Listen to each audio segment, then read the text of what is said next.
Balls with the kill there. He says, I'm taking enough. A great fight from Cloud9 on LMQ, trying to get a little too much.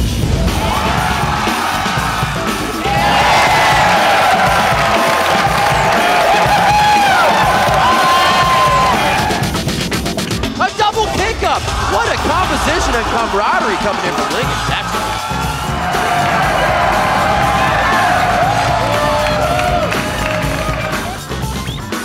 flash trade, there's Dame hooked up, and down he goes. Not in the right spot. Ult does not have to save him.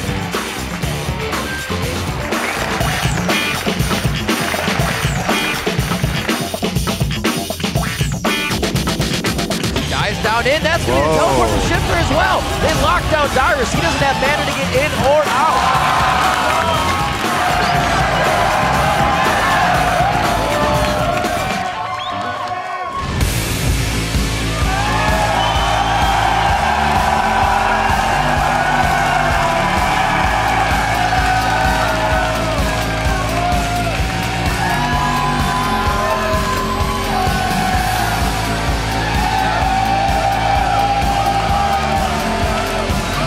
Welcome to the North American League Championship Series. We're bringing you our continuing coverage of the Week 7 Summer Split action live from our studio home in Los Angeles.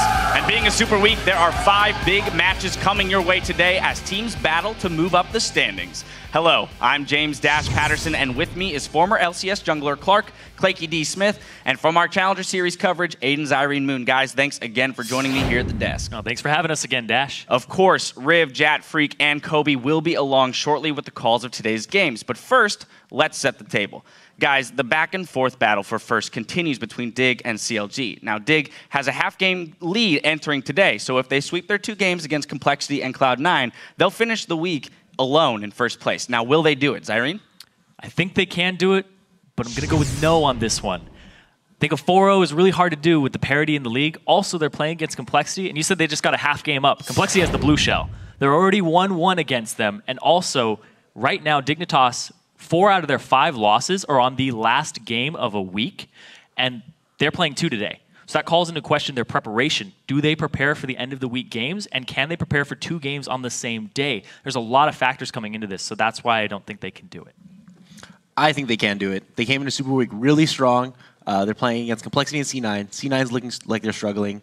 Complexity is on the bottom half of the standings, and Dig's in their prime right now. So I think they can take 4-0 in the Super Week. All right, let's switch gears, though, to the 2-time defending NALCS champs. Cloud9, they're struggling. They're 1 game above 500. They're only 2 games above 6th place. Now, what's going on with these guys, Clark? So the thing about C9 is that a lot of people are trying to pinpoint the problem with them. And it's not one individual player. It's the team as a whole, besides Sneaky and maybe Elimination. Their bot lane seems to be performing, but everywhere else they're struggling. And I think the main thing is confidence. We saw yesterday Balls play Renekton into a Jax, and normally Renekton stomps Jax. But Balls wasn't taking the risks he needed to take. He wasn't pressuring the way he needed to, and he ended up losing the lane to Curse's top laner, Quas, playing Jax, and they ended up losing that game. I think another big thing that factors into that, and I agree with you that it's definitely a team effort here that they're around the 500 mark, is Balls is losing the lane. High is losing the lane. That spreads Meteos thin between them, and the champion pools need to be called into question here. High doesn't really seem to main a champion. He used to main Jace, Ryze, Twisted Fate, all these things back in the day. They got nerfed. He's coming back to Twisted Fate a little bit, but then he ends up losing a matchup against Syndra, and then he plays the Syndra side of it and still loses it again later on in the day. So I think champion pool, and I think the entire league has just gotten better, and they've pretty much stayed the same and actually downgraded 1 step. All right, well, we'll see if they can kind of work out those kinks and turn their season around. Another team that I want to talk about is Team Curse. Now, they came into Saturday finding themselves in a bit of a deep hole. They responded with 2 huge wins, though, and it seemed like maybe they flipped a switch. What were the factors that went into that? I think the biggest thing was control. They just controlled the game. Xpecial was huge that game with Thresh, and then later on, he just did an amazing job in the second game of the day, just completely controlling it and keeping his team safe. They only had 6 kills in that entire game, and they ended up on top without even a death after 17 minutes and 30 seconds from the last kill to the end of the game. Yeah, and I think a lot of it's due to Quas really stepping up. He's playing really well. You saw his Jax recently, and he was split pushing so smart.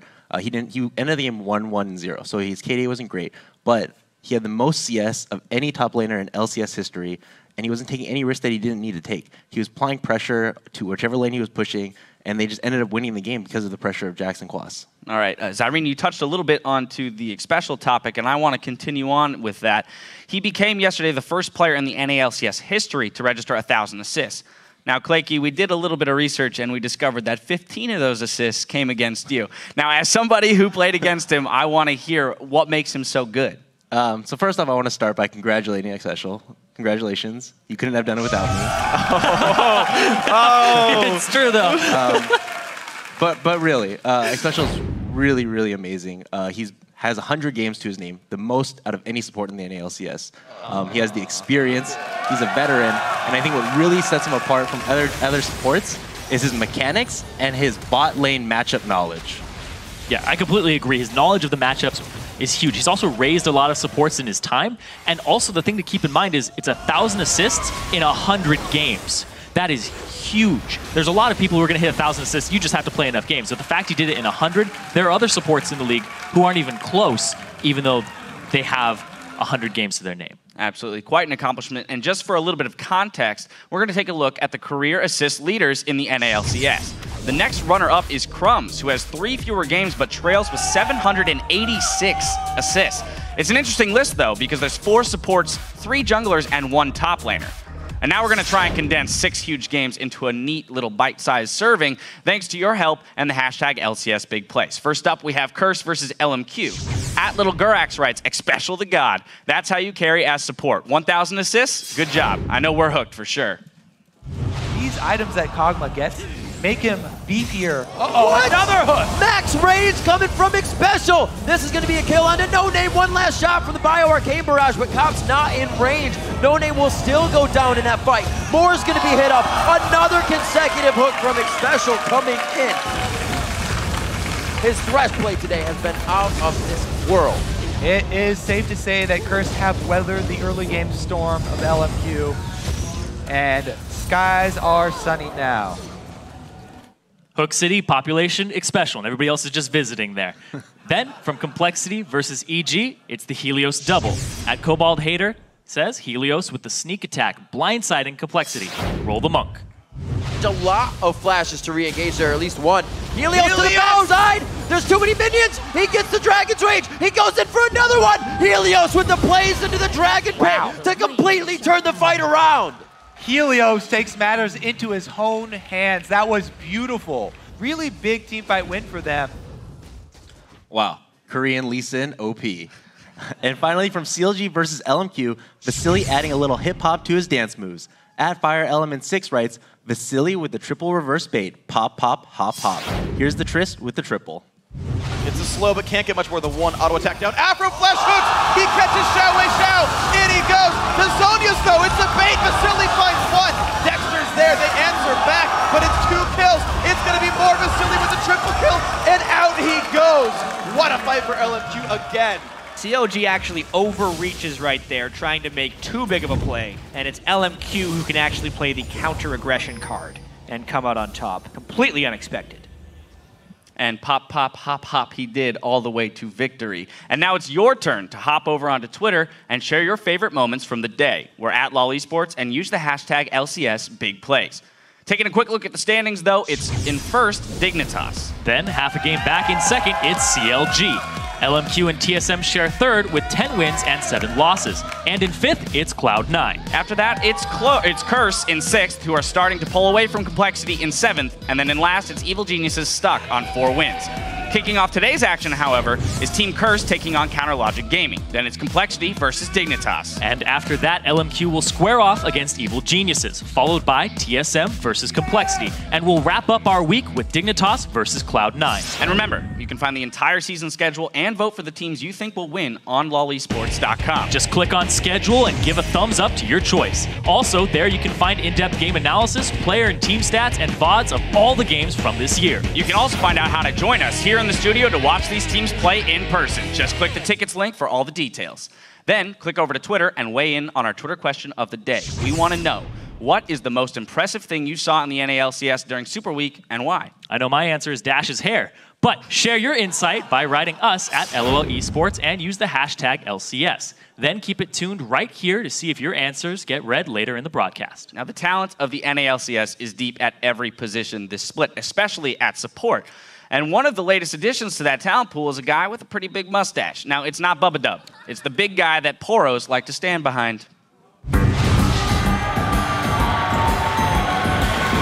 Brom's a pretty cool champion because when he's on your side, you feel like there's this like big burly mustache man who just wants to like protect you. Always bring Brom. And when you click on it, it's like, the heart is the strongest muscle. The heart is the strongest muscle. I'm Brom. I like Poros.